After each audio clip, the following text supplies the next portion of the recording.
The minimal viable offer, how to define and validate a product strategy without building a thing. Why do products fail?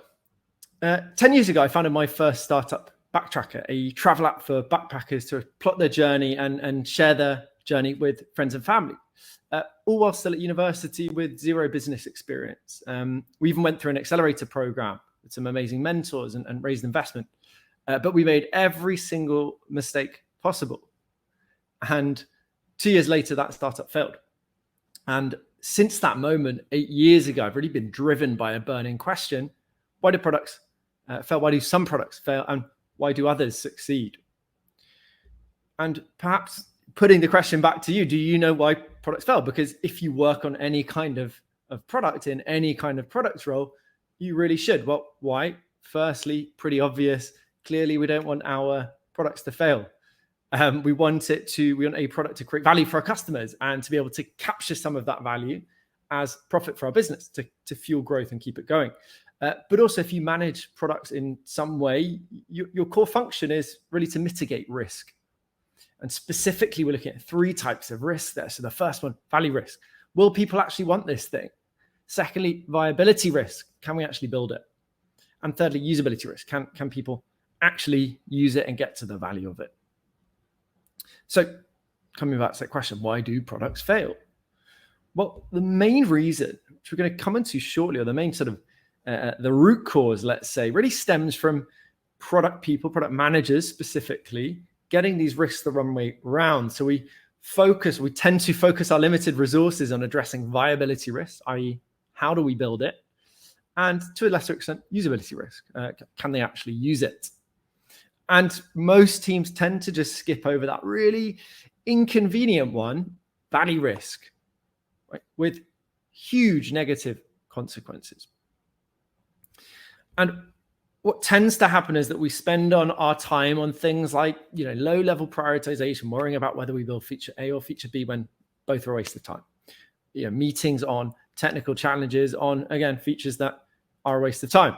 Thirdly, bug fixes or edge cases from some obscure user who is not even in our target customer profile, for example. So where should we spend our time as product people? Really asking ourselves this question: are we sure everything we're doing is definitely of value to our user or to our paying customer? Repeatedly, every single day, and pushing our teams to ask this question repeatedly every single day. Are we sure that we are providing value? Why? Well, because if we can't answer that question, or if we simply bury our heads in the sand to not ask it at all, nothing else matters. We are almost definitely building the wrong thing, building something that's not delivering value for the customer, not fueling growth, and ultimately not going to bring in enough revenue to keep us going. Which begs the question, well, what does actually matter?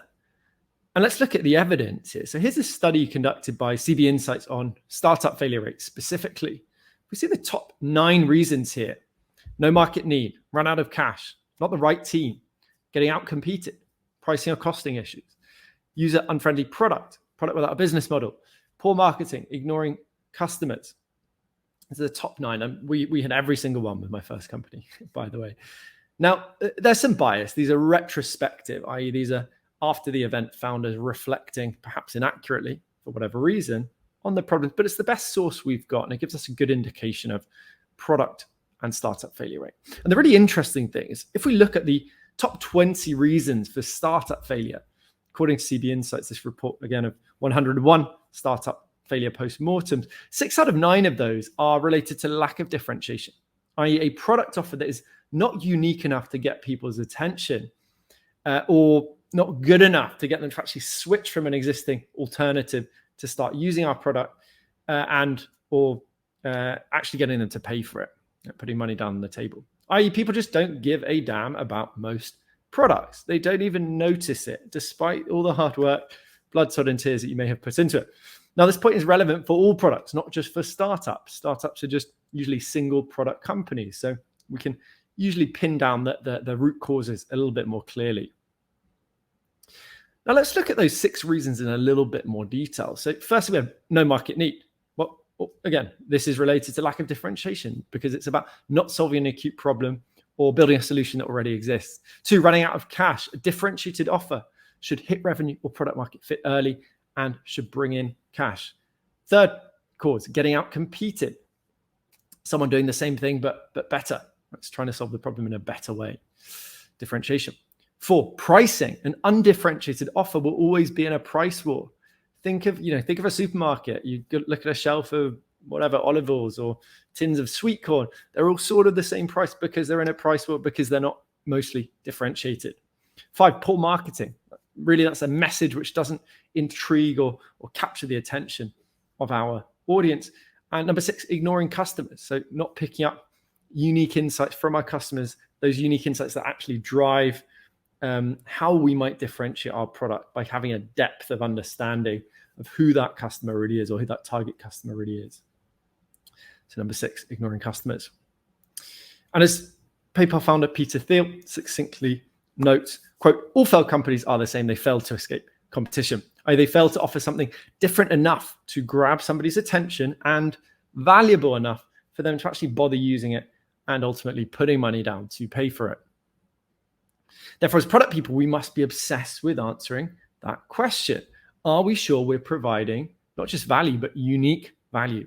This means we don't focus on the competition, but on the customer. We don't try and copy competition, or even on the flip side, get scared away because there might be a good competitor in our problem space or in our market. Instead, if we stay really focused on our target customer and constantly bringing in feedback to inform this question of, are we sure we're providing unique value?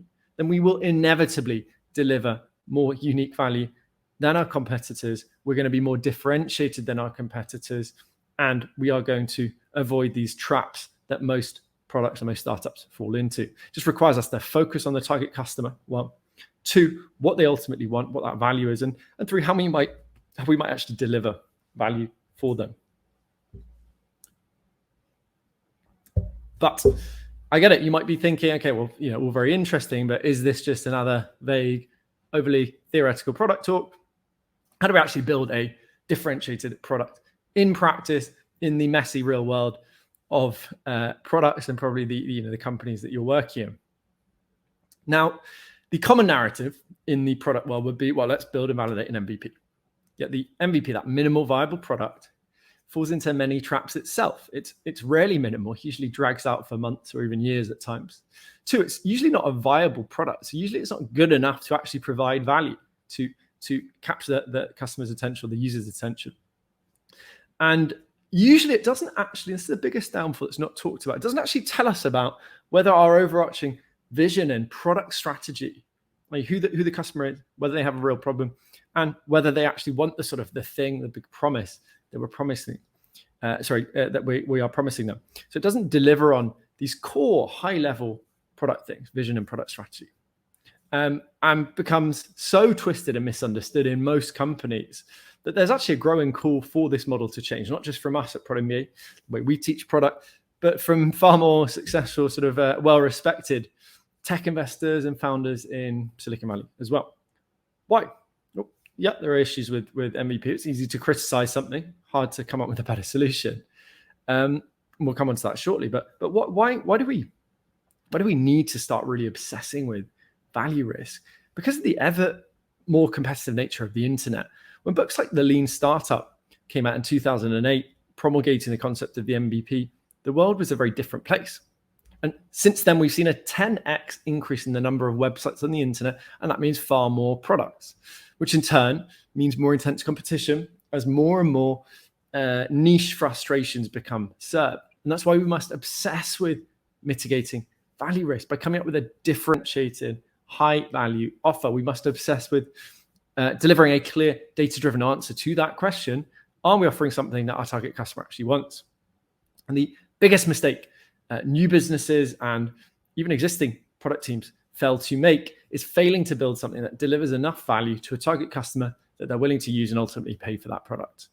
And consultancy firm Strategy X actually puts that failure rate of products broadly, not just startups, at around 90%. So avoiding falling victim to the trap of building a product nobody wants is obviously something we want to do. And it's surprisingly straightforward if we understand the right frameworks to mitigate that risk. Now, ideally, we just build a full product offer and solution so we can see, right, are people attracted to it? Do they actually use it? And do they end up paying for it? In reality, we have limited resources, whatever company we're in, limited time, limited money, limited energy. So we must make a compromise. We start by simply asking ourselves, does our target customer actually value what we're offering them broadly? And rather than jumping straight into building something, we can save months and millions of dollars answering that question by validating the offer, not the solution, without a single line of code. We'll come on to that for the main part of this presentation. As Gigi Lever, Vice General Partner at investment firm NFX, neatly surmises, quote, what the smartest companies know is that we have to earn the right to build, i.e. we need to validate an offer. Does somebody want this on a high level?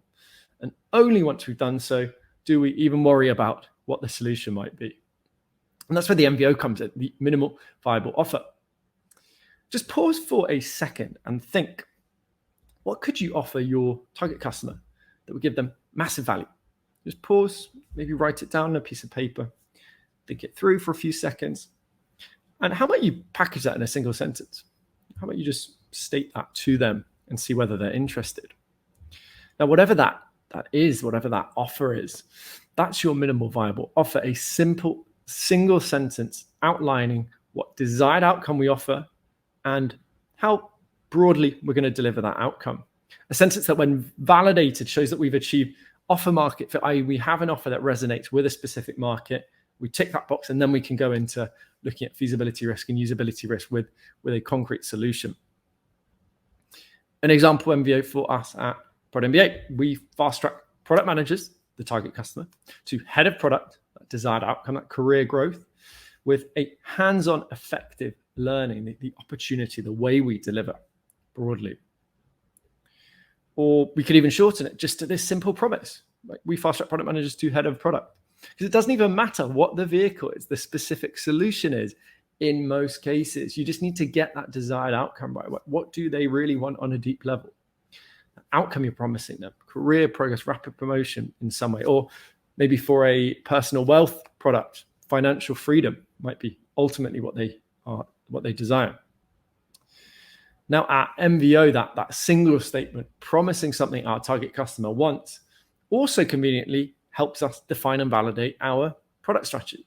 So by validating the offer, packaged into a single sentence, we're actually validating our product strategy in the process. Very, very powerful tool for aligning us as a company, as a team. Without throwing too many definitions at you, just to touch upon what is product strategy. Product strategy can be defined as the following. Quote, the product strategy describes how the long-term goal is attained. It includes the product value proposition, market, key features, and business goals. Now, our MVO, that one sentence outlining what we promise and how we deliver, that allows us to answer most of these key hypotheses.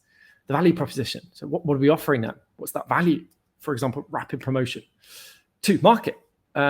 Addressing the specific target customer group, for example, product managers or young 25 to 30-year-old professionals in Berlin, for example. And the key features. What's the actual key parts of value there as well? If we break it down, like hands-on learning, an 8-week course, for example, we touched on at the beginning. I'm actually validating the product strategy. We're able to answer these big, essential hypotheses about whether our product has a future. Does anybody care about this? Are we heading in the right direction before we commit ourselves to a concrete solution or a set of solutions? Before we go into the MVO itself, do not make the mistake of thinking that defining and validating MVO is just for launching new products. It is as powerful for existing products without product market fit. That's 80% of products never achieve product market fit. So really aligning us around what the customer really wants and then rethinking what that product should deliver to them. And also for existing products, successful products tend to get fatty, they get flabby, they lose focus. So this is a great way of bringing that focus back. Now, many of our students, we've actually got them to use this to generate revenue with a simple MVO statement, just simple MVO on a landing page to see that their target customer gets value from this. But also one of our alumni, Richard, has actually used the MBO model to align his whole organization around a shared product strategy. So Richard came into a new company as a product lead, typical situation where lots of feature requests were thrown at him.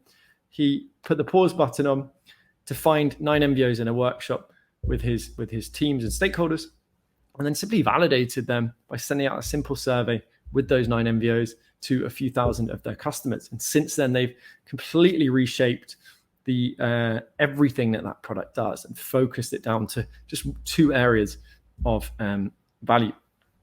So it's very powerful for new products and existing products. So we get what the MBO is. That simple sentence highlighting what we offer and how we deliver that value. And we get why it's important. It helps us to prove what we're offering is of value to our niche, and internally helps us validate that product strategy statement. But how do we actually craft an MBO? Before that, a bit of water. Well, it's surprisingly simple. If it's a new product, we can conduct some user interviews with your target market. I'm not going to go into details of that in this talk, but get in touch with me at the end if you want to learn more about that.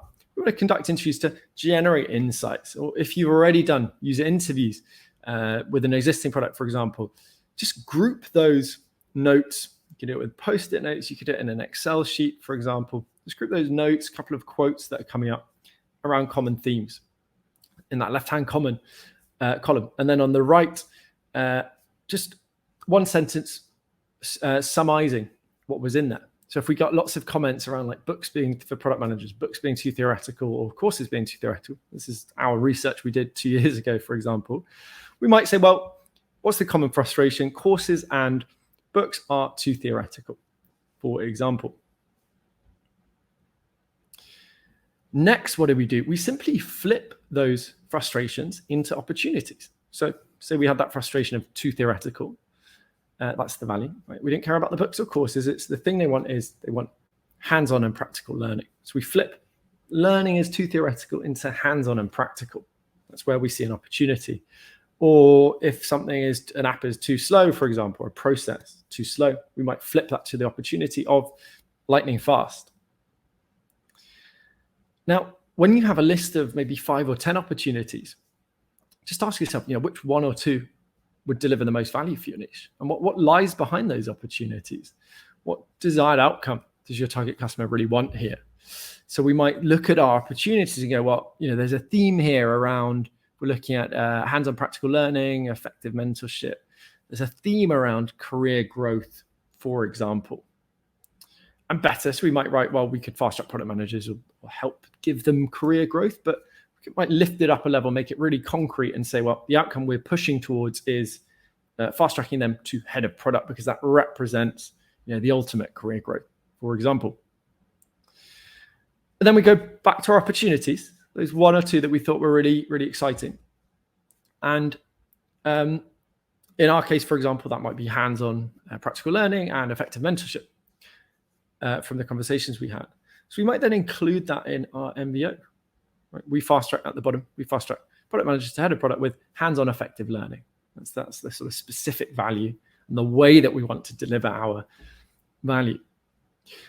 But notice we don't mention, we run an 8-week course, because that's boring. People don't want to hear about another course, rightly so. They want to hear about what's in it for them. And if you don't believe me, just think of your personal health at the moment, or friend or family in this case. Say you want to lose weight. People do not want a new diet, or to eat boring, healthy food, or to have to go to the gym for 2 hours every day.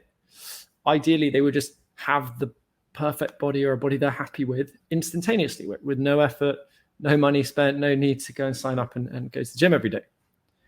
So we want the outcome. We don't want the way that we have to, or the work we have to put in to make that happen. A few examples, I've given ours from Product MBA, but for Superhuman, very successful email application, could be we help busy business leaders to save 2 hours per day, right? Save time. That's what the desired outcome is, with lightning fast email. This is a company that is unbelievably focused on that lightning fast piece of value, that they are outcompeting Gmail for their target group and charging $30 per month, and they have a waiting list of nearly 1 million people. Or let's take CrossFit. Could be we fast track or we help amateur athletes to join the athletic elite, so to become sort of semi-pro in some way, with intense competitive workouts, a bit more concrete on how we deliver that value. And we've got, I'll be linking through a lot of resources, everything we've talked about today at the end of the talk. But we've put together a really nice MVO calculator so you can play around with some different variations of that. All free resources are going to be posted at the end. So it's really as simple as that to get your basic MVO down. You find who you're after, what do they ultimately want, and how specifically do we think we're going to deliver that value. You might say, though, well, I've got no idea what the solution might be. And that's completely fine. In most cases, you just need to focus on the value that you're delivering, the hands-on learning, not the 8 weeks or the course aspect of it. You might have no idea, like, am I going to do that with some sort of AI-driven platform or a course or through mentorship, right, with that hands-on learning example. But ultimately, it doesn't matter. The important thing to know at this stage is, does my target customer actually care about hands-on learning? Does it care about career growth in some way? Sometimes you might have a very clear idea of the solution. You might include that CrossFit example. Just to get a little bit more granular detail of, okay, are we moving in the right direction? Is this solution as well something that our target customer really wants? But it's not the point. With a compelling MVO, we have our North Star. We can always work out how to actually deliver that value or how to deliver on that MVO. If, say, we want to help ambitious young mothers working from home who are struggling with career progression, because they're sort of out of the office, we might have an MVO, minimal viable offer, of we help young remote mothers gain rapid promotion with high impact time management training. So we might start with some sort of learning platform. If that fails, then hey, let's try a course. Or if that fails, maybe even an ebook. The important thing there is that because we're clear on who we're serving, what design outcome they're looking for, and where we see an opportunity in the market, we just need to test, measure, and learn until we find a solution that works. But to truly succeed in product, to build highly successful products, we need to do better. We need to make an offer that's not just intriguing, but is so compelling that your target customer cannot ignore it. And to do so, here's a very simple formula we can use to create not just a great MVO, but a truly compelling MVO. So dream outcome plus perceived likelihood of success over perceived time delay between start and achievement, and perceived effort and sacrifice. What do we mean by that? So dream outcome, one, what's that big promise? What's that big thing that they really want on a deep level? Remember, perfect body, not another diet. Second, perceived likelihood of success. Are they actually convinced by this? How do we de-risk this so that they're really sure that they're going to succeed? And then what do we want to reduce? Perceived time delay, for example. So how do we reduce the time from when they need to start work to the time they get that outcome?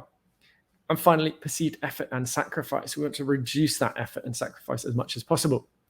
And if we can hit that desired outcome, convince them that it's going to work for them, and show that they're going to get that outcome quickly and with minimal effort, then we've won. That is our North Star. That's where everything is directed towards that equation. And really to reinforce this, if you don't believe me, if you're unsure, just think of the sort of the mental health market, let's say. Let's take a meditation app, not a nice example, but a real one. Meditation app versus Xanax. Right? Xanax is a multi-billion-dollar industry because it gives people a sense of calm, desired outcome. It always works. It provides that in minutes with no effort at all and very quickly. Whereas if we look at meditation, it's always going to be hard with a meditation app because, hey, clearly meditation is better. Not always good to medicate, but it's never going to beat something like Xanax because it doesn't fulfill these 4 criteria.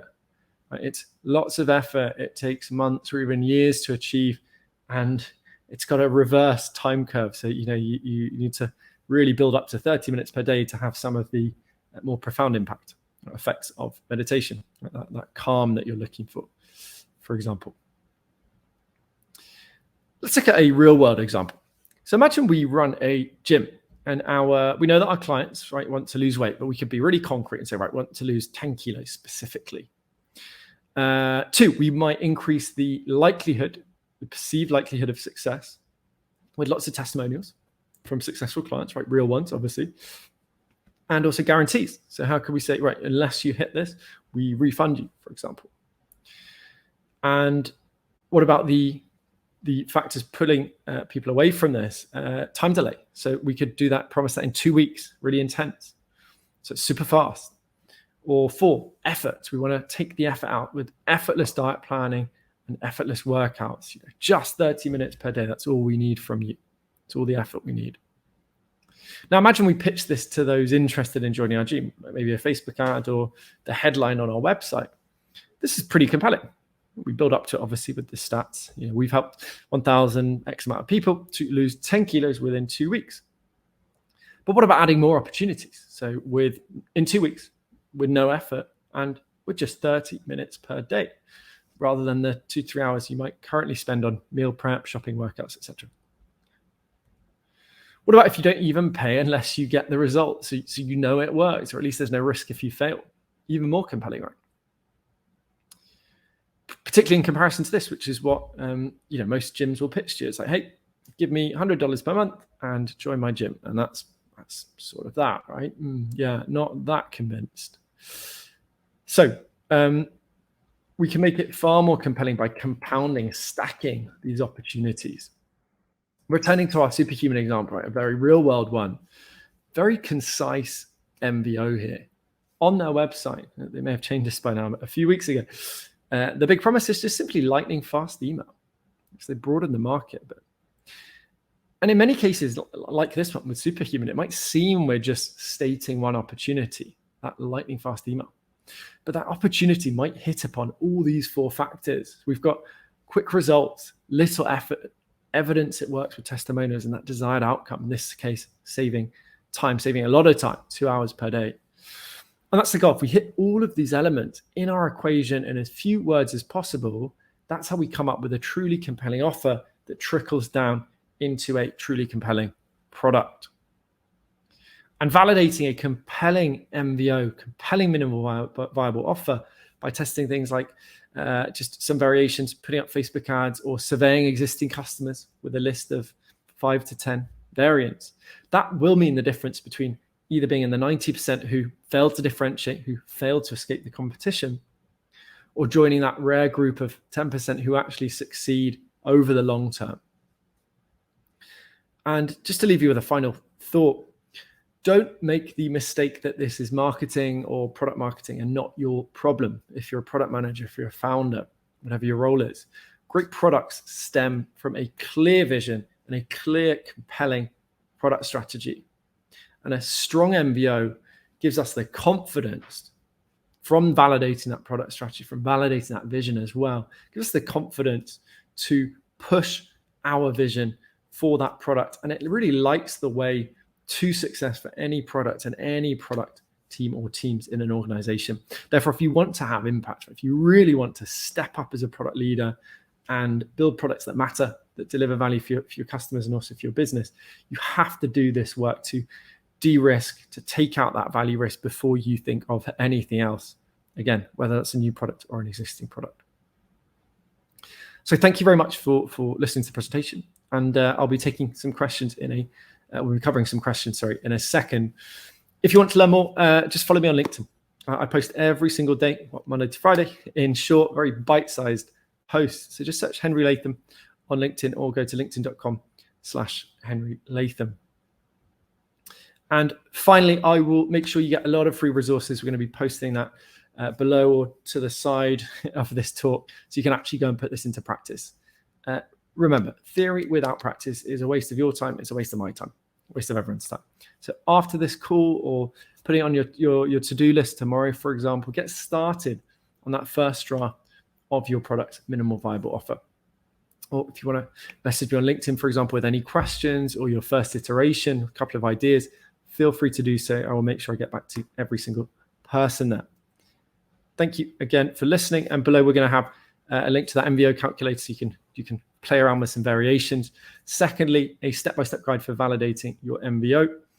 Thirdly, a Miro product thinking board with all of these frameworks. Everything we teach, usually just with our students, you can get access to that in one place. And final ask from me, we are running a new cohort in January to put product into practice by actually getting product managers to build a real product and develop their own product playbook in practice in the process. So if anybody's interested in that, just go to www.prod.mba. We've got applications open. Many have, well, over 50% have sold out. So have a look there and get in touch if you'd be interested. Thank you for listening. Thank you so much, Harry. That was very, very good. So many insights. Well done there. Thank you. So we have a few questions here. Harry, let me start. And in the meantime, for the audience, if you have questions, keep sending them on. So, Harry, you touched a little bit on using this process for new things and also for the existing things. Could you talk a little bit more about applying this methodology or framework? Not sure how you would call this. So, this toolkit to existing things? Yeah, a great question. It's the big question, right? Because most people are working on existing products. It is the key steps are now, obviously in theory, we simply go and speak to customers and we maybe iterate a few MVOs. Now in practice, we need to get buy-in. There are two ways to do that. So the first one is you can run a very simple workshop trying to explain the importance of product strategy, explaining like the risks involved as we've covered today. If anyone wants to do that as well, get in touch with me on LinkedIn and I'll send you all of the slides we covered. So you have to present this topic, step one. Secondly, it's really important to do a workshop with your stakeholders so that your ideas around what the MVO are coming from your team internally, right? So that people are aware of what we're trying to do here, trying to define a product strategy, trying to validate that before we commit resources in a certain direction. So that usually works quite effectively. Again, big topic to go into, but something that I'm more than happy to share if somebody gets in touch with me. And then the key thing is the validation. Really, really important. Whether you gather ideas for your MVO from a simple workshop, right, where you can time, for example, introduction for 10 minutes, introducing the topic, why we're all there, giving people then 20 minutes to write down 10 MVOs, for example. And then you could vote on them as a third step. And whether you do it as a workshop or you do it by directly going to the source and going to your user interviews, easier in a smaller company usually, the key thing is that you come out with, let's say, 3 to 5 variations of those MVOs. Mm-hmm. And then you go and test that out with your market. Now, the easiest way to do that depends on the context at the time. The way that usually works is to simply survey existing customers. Now, can you, as a first step, simply send out a survey saying, like, which statement resonates with you most? Add your MVOs below that. Second question, simply, why? Could you explain your answer in a little bit of detail? So we get a bit of extra qualitative data on, okay, like what, why? Okay, cool. They're interested in lightning fast email, but why is that the case? Again, helps us build a stronger argument. And then finally, by doing that validation, it's very difficult for stakeholders to argue against what our customers are saying, particularly when you're showing, maybe you sent that to thousands of customers and you have hundreds of responses. And by doing the workshop in the open and then having this clearly data-driven approach to the survey with, okay, we've got 3 MVOs that are people love and then 5 that nobody cares about, for example. That starts the conversation about how we start shaping our roadmap around that product strategy, right? Around the 1 or 2 or 3 opportunities that our market really values. So it's not a solve-all for existing companies, but it is a very effective way to move the conversation in a specific direction, right? To start coming with a product strategy, to start having a framework for saying no, and saying, getting all these ideas you might have in your head as a product manager and having a clear document or clear evidence to say, look, our customers doesn't care about how we filter emails, for example. They care about lightning fast email service. So everything we do needs to be focused on delivering that value. Right? That could be for our back-end team working on speed that data is passed around, for example. That might be on our interface team and how we do loading icons, for example, to create the perception that it's taking less time than it is. Right? But we have that framework to go. We know what's important and we know what we can just ignore by having the MVO out in the open like that. Very good. Thank you, Harry. And the other question would be, when you're in a large organization, how can you convince your direct manager that you're going to pursue this strategy versus, just continue building something that maybe your customers don't need, want, or love? Yeah, good question. So I think the first point with that is evidence. It's very easy to complain about things as a product manager. I like to have a lot of conversations with product managers, hundreds. We're in many times we're in difficult situations where majority of companies are still very feature led or sales led. So we don't have the kind of product culture that we might want to, or that we read about in books or talks where everything seems to work out perfectly. So the first thing is evidence. Bring evidence. Just go and do it. Go and interview customers. Go and find that research if it already exists. Put it into MVOs. Send out the survey. Just go and do it, and then come with the evidence. Say, look, I've reading about product strategy, reading about product success and failure. Here's some research I did, and there's overwhelming evidence that our customers seem to care about this thing and not these other five or 10 things. Now, when you present that, you put yourself in your boss's shoes. A lot of people that are in senior product positions haven't been trained in product. So when we talk about things like product strategy, usually they're just talking about sort of very basic prioritization. Some Gantt chart. With exactly. Features that are going to be delivered, or the improvements that are going to be made. Yeah. Exactly. Yeah, it's very rarely easy test. The litmus test is to get, do we say no to things and why? So, and how do we frame that? Is there a clear statement we come back to, like an MVO or some sort of product strategy thing there? So sorry, first thing is just go and do it. Go and do it, because you can sit on your hands for months or years at times. Go and do it. Now, when you present that evidence, that should start a conversation, because in many cases, product leaders are, they don't have all the answers themselves. They don't have a lot of these frameworks or ways of thinking about things like product strategy, which is very nebulous. So they are looking for somebody to come, and say, hey, like, I think we could, obviously do it in a one-on-one scenario, not like a sort of massive presentation that undermines them, but go and have a conversation with your boss or whoever you think would be the sort of leading stakeholder in that discussion, and just say, look, I did a little bit of research. Like, this is really interesting. I've heard about this MVO framework, and here were the results I had. For them, it's like awesome light bulb moment. We've now finally got this thing that I can bring to conversations to explain why we don't want to do these things over here and why we might want to do more of these things over here.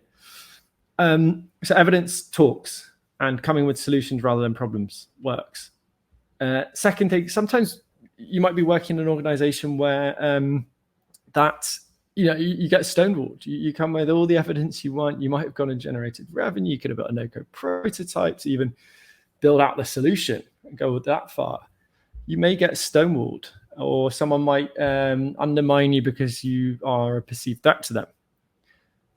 In those cases, there's not much you can do, unfortunately. And the brutal reality is that you can either then say, well, I can't do anything. Nobody ever listens, so I'm just going to complain about it. Or you have to, again, just go back to putting these things into practice so that you are a strong candidate for a better role that might be out there in the market.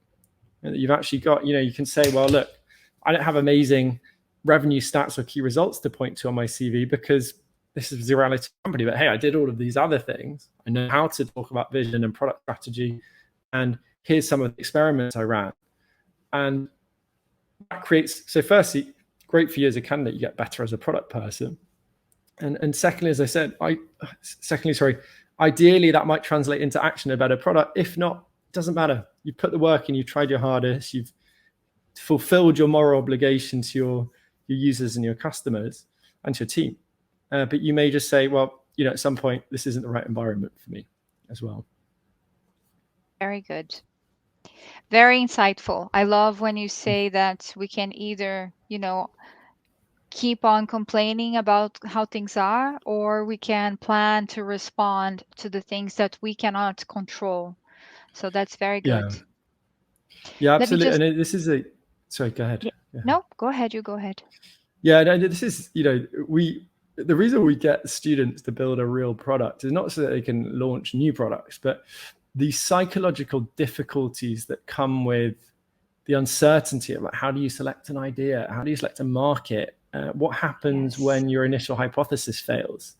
That psychological journey is very deliberate. And we talk about this, over the surface, we're talking about prioritization and product strategy and vision. But the more powerful stuff is the resilience and the grit and the ability to zoom out, these kind of traits that are the absolute foundation for effective leaders. Because you could go and do a load of MBAs, you could have all the knowledge in the world, but if you're not tough in having these kind of difficult conversations or trying to push your agenda, then you're never going to be effective, unfortunately. Yes. Yes. Very true. All right, Henry, I'm just checking here. There are no additional questions. So thank you very much for your presentation and for all the insights. That hands-on training does look very interesting. Thank you All very right. much. And as I said, a lot of free resources we posted, so you can I'm get already started. following you on LinkedIn. Good. Excellent. All Thank you very right. much for the time as well, Thank and you for very everyone much, listening. Henry. Thanks, everyone.